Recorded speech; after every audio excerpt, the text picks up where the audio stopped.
More confusing words in action. Number 3.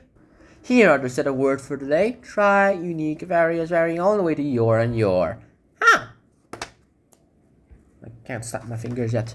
So let's get this started with. First off today, we have the words try. Try, unfortunately, is another misunderstood word. Oh, it's such a simple word, to be honest. But it's usually the simplest words that usually get the most misunderstood. So, let me explain to you what try is. Try means that you attempt to do something, or you test to do something. But usually, people usually use and after it in like formal situations. But there are some cases where and is allowed right after try. But you just need experience to know when it is the case. It says here that we should try to set up the telescope where there are no streetlights.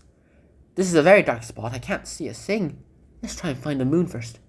Nothing. We must be doing something wrong. Alright, so here's the thing. It says you need to go somewhere dark. Oh, it's very dark. I want to see moon. Huh, there's no moon. Maybe we're doing something wrong. Maybe we're stupid. That's the whole thing about this comic. It's just irony. It's just comic. It's just a comic. A comical comic. Alright, here's our next word. We have unique. And another misunderstood word, apparently. God, how many misunderstood words are there? First off, unique means that it's one of a kind. When something's not exactly one of a kind, that means, well, it's not unique. And usually for some reason, people add very, quite, and more with unique, like very unique, more unique, quite unique, that kind of thing. But that's impossible because if it's something unique, that means you can't compare it with anything else. You can compare about it in more in its differences, but you can't compare it in saying that it's one of a kind than that, unless you're comparing two unique items of their categories. Like this thing is more unique than that thing. At least something else is pretty similar to it. But this is one of a kind. Nothing is like it. Nothing is even similar to it. Got it? Good. Here's the example comic. What antique have you brought in for me to value? I believe this statue of Cupid to be unique. It is indeed quite rare, as are these two examples someone else brought in earlier today. Oh dear, so it's not unique at all. I'm not going to get that much money, aren't I? Here is our next comic and our next set of words. Various and varying. Now, various is like of different kinds. You have different kinds of something. Whereas varying is that this thing is changing, or at least somewhat different from the other things before it. So here's the example comic. I've tried various ways to persuade the baby to go to sleep, but nothing seems to work. I've tried everything from varying light levels to playing soothing music, but she won't stop crying. Just close the door. Babies will settle down if you leave them alone. Dear? She's asleep. Of course, it's kind of tiring to care for a baby who does nothing but whine, and whine. Alright, next up we have the word wave and wave. First off, when you wave towards someone, that means that you go ahead and you're like, hey, I'm going to take this curve or the slope towards something. Whereas when you wave towards someone, that means that you set aside that someone, like you set aside towards someone. The important thing is not to look down. Don't forget to wave to us when you get to the top. Aren't you going to wave today? I think I'll wave, that promise. Yeah. Obviously, when you waive something, that means that you go ahead and you break your promise or you set aside something. Like fee waivers. College Board gives fee waivers for those taking the SAT who can't afford the fee to take the SAT. Unfortunately, I'm not one of those fee waivers people. So yeah, next up we have these words. We have one of the stupidest comics ever. Warranty and warranty. So, alright, here we go. Warranty, with Y at the end, is like, it's the undertaking or the promise, like a legal document that's enforceable by law. You have to enforce this by law. Whereas a warranty is the person being affected in the warranty. It's like who's entitled to everything in the warranty as well, too. That's what a warranty is. Alright, so here's the word. Under the terms of this warranty, I am entitled to return the car I bought from you if I find it is not what I expected. I am the warranty, so I want my money back. What's wrong with it? It doesn't fly. Sir, you do realize that's not a factual board, it's an advertisement? Yeah, and the ad says it flies. The ad just says it's a cheetah XK5000. No, it says it flies. Why else would it be in the sky? It's a background, sir. It's not supposed to mean anything. Anywho, I want my money back. Well, just give him back his money. It's not worth fighting over. Alright, next up we have wary. We have the word wary, and we have the word worry.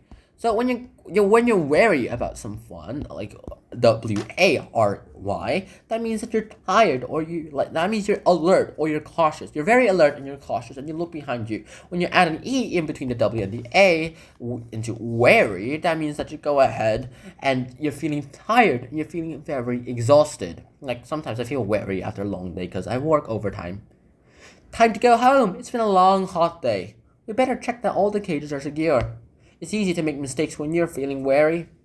It's important to be wary when you're dealing with dangerous animals. Goodness gracious, these dangerous animals, they're not very careful, are they? So, first of all, here, whether and whether are our next set of words. First of all, when you do something, that means that you go ahead. It's if you do something. It's another way to say, what if? What if? This is when you ask the question, what if? First, and then we have weather, which is more or less like the climate. It's talking about, refers to the climate or the atmospheric conditions of that climate or the place that you are. We'll have a picnic this afternoon, whether it's sunny or not. Oh no, it's starting to rain. We're not going to let a bit of bad weather spoil our picnic. Well, I never said anything about having our picnic outside. Fair enough, I suppose, but this is pretty much not a picnic.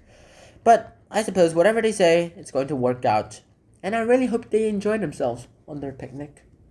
And then we have the words would and will. These two are really confusing because they're all just variations of the word be. Will is the future tense of be, and would is the past tense of be. Got it? And that's the only thing that you need to know. If I lift this end and you take the other, we could move this sofa to a new spot. I would love to help, but I've got a bad back. Do it on your own. But it will only take a minute. Boom. Man, she's cooked. And for the final word for today, we apparently our penultimate word for today, we have ref and ref. If you add an E to ref, you get a completely different word. First of all, let's explain what a ref is. Ref is like a circular garland of flowers or foliage, whereas rev is like a twist or you encircle something. So yeah, there's very different things about between those two things. Like a Christmas wreath or a wreath for your neck when you go to Hawaii. That's a pretty good tradition as well too. Children, let's make a Christmas wreath together. Your job is to wave these ribbons around it to make it look pretty. Yes, that looks very nice. What happened here? And then our last words for the day. We have your and your. Huzzah! So, your basically means that you're talking about something that's belonging to you. Whereas your, Y-O-U apostrophe R-E, is more or less like you are doing something, that you do something for the fun of it. Yeah, that's pretty much the whole entire thing. I'm freezing. Let's make some hot drinks. When you're feeling chilly, a hot drink is always welcome. Watch out for your drink, Dad. Well, that certainly warmed me up on the outside. It's steaming on the outside. And that's it. That's all we're doing. This is the end of confusing words. No more confusing words in action. No more. But next time, we're doing new words in action. And if it exists, more new words in action. Really, I love doing sequel series because I have no idea what I'm doing. I'll see you guys soon when we're doing new words in action. Until then, 希望 now peace. Bye bye.